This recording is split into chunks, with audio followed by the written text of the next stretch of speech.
Is दीक्षा आणि मी खूप वेळापासून गायब होते. I no.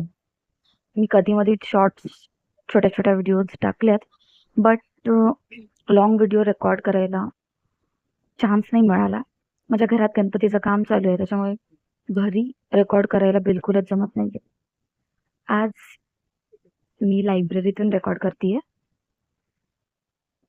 आणि ॲक्चुअली मी सकाळी लवकर आली आहे, त्याच्यामुळे कोणी नाहीये इथे लवकर आल्यामुळे. सो कशी वाटते? सो मी फायनली आर्ट कॉलेज जॉइन केलंय आणि इथपर्यंत यायला मला खूप वेळ लागला. तिथे जाऊन ना, आता मला ऑलमोस्ट 1 मंथ कंप्लीट झालाय कॉलेज जॉइन करून. तिथे जाऊन अजून डिमोटिवेट फील होतं, की आपल्याला काही येतंय की नाही. बट हेही कळतं, की खूप लोकं आहेत जी कला क्षेत्रात काम करतात आणि त्यांचं नावही कमवतायत. काही लोकं जर्नीमध्ये आहेत. बेस्ट पार्ट इज की एज लिमिट वाला फॅक्टर तिथे नाहीये. मीन्स माझ्या वयाची ही लोकं आहेत. 10वी-12वी ची ही लोकं आहेत. इव्हन काही काही जण अशी आहेत की ज्यांची एज 30-35 च्या वरती आहे आणि ते लोकं सुद्धा कला क्षेत्रात शिकण्यासाठी उत्सुक. हे खूप अप्रिशिएबल गोष्ट आहे, की कला क्षेत्रात शिकण्यासाठी आपण एज एजला कन्सिडर करत नाही, की जिथे जिथे कुणाला जेव्हा केव्हा त्यांना जाणीव होते, की नाही आपल्याला इथे करायला हवं स्वतःसाठी का नाही, तेव्हा माणूस फील्ड बदलतो वा स्वतःसाठी काहीतरी करण्यासाठी पाऊल पाऊल उचलतो.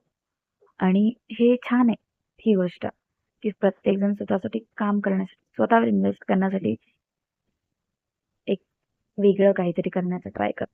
दॅट इज इंटरेस्टिंग आहे. आत्ताचा माझा जो रुटीन आहे तो असा आहे, की मी सकाळी लवकर कॉलेजला जाते. त्याच्यानंतर तो 1:30 वाजेपर्यंत ओव्हर होतो आणि मग पनवेल टू पेण मी बसनी येते. सकाळी जाताना ट्रेन आणि मग इथे जी लायब्ररी आहे पेणमध्ये, जी मी बऱ्याचदा सांगितली की मी आता पेणला लायब्ररीमध्ये यायला लागली होती. मध्ये ब्रेक झाला खूप लाँगवाला. त्याच्यानंतर मी कॉलेज चालू झाल्यापासून पुन्हा यायला लागली. बिकॉज घरी जाऊन नाहीच काम होत. मग इथे मी ऑलमोस्ट 2.5 आवर 2-2.5 तास बसते आणि मग 6:30च्या बसने घरी जाते. बस नसली तर रिक्षा आणि मग घरचं काम. This is my routine look like सध्याचं आहे. इट लुक्स हेक्टिक, बट असं नाही आहे रोजच फॉलो होतं. But I try to be की मी फॉलो करेन. अजून काही बदल असे झाले दॅट आय फील म्हणजे काय खरंच आहे की मी फुगली आहे थोडीशी. मीन्स जाड झाली आहे, वजन वाढलंय. सो ही गोष्ट मला बॉदर करायला लागली खूपच. त्याच्यामुळे मग मी कॉन्शियस व्हायला लागले त्या गोष्टीच्या बाबतीत. आणि मग आता त्याचे पॉझिटिव्ह इफेक्ट्स असे की मी आता रोज स्वतःचं जेवण जे असते, जे काही मी खातीये स्नॅक्स वा जंक फूड सगळं रिव्ह्यू करते. काय खातीये, काय नाही. मीन्स आता मी फूड ट्रॅकिंग चालू केली आहे. ज्याच्याने जास्तीत जास्त हेल्थी आणि शरीराला गरजेचं असणारं फूड इनटेक आतमध्ये गेलं पाहिजे. त्याच्यावर थोडं कॉन्शियसली मी लक्ष देतेय. आणि थर्ड थिंग अशी की मी थोडंफार व्यायामही करायला लागली आहे. जस्ट बिकॉज ऑफ की वजन कमी व्हावं. आय थिंक आपण एखादी गोष्ट टोकायला गेली की त्याच्यावर गेल्याशिवाय आपण त्याच्यावर ॲक्शन्स घेत नाही. ह्याचं उदाहरण बोलू शकते मी. कारण की जेव्हा माझे कपडे जे अगोदर जे होते कपडे, आता मला होतच नाहीत. असं झालंय, तेव्हा जाऊन मी ह्या ॲक्शन्स घ्यायला लागले. सो इथपर्यंत पोहोचून देऊ नका. की आता बट ठीक आहे.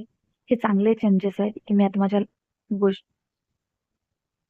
जेवणावर, माझ्या हेल्थवर, माझ्या ओव्हरऑल लाईफस्टाईलवर मी लक्ष द्यायला लागली.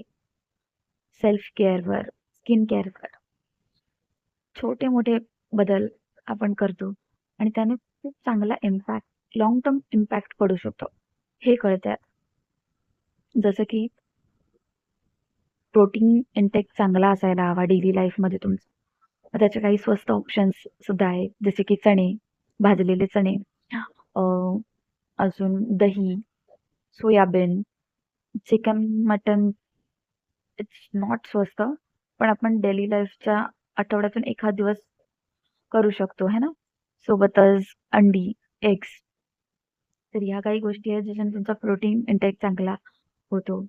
अजून फ्रुट्स खायला हवेत तुम्ही, जे की मी खूप अवॉइड करत होते. जंक फूड खूप कमी, नसायलाच हवा खरं तर, पण रोज खाणाऱ्या माणसांनी हळूहळू ते कमी करावं.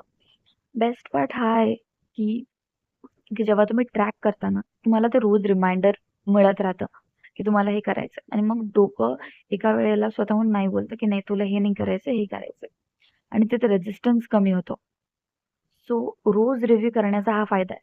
मग तो अभ्यासाच्या बाबतीत असू दे, पुस्तकं वाचण्याच्या बाबतीत असू दे, वा दुसऱ्या कोणत्याही गोष्टीमध्ये ज्यामध्ये तुम्हाला इम्प्रूव्हमेंट हवी आहे. हे चांगला ऑप्शन आहे की तुम्ही त्या गोष्टीला रोज 5 मिनिटं का नाही वेळ द्या. त्याचा रिव्ह्यू करा.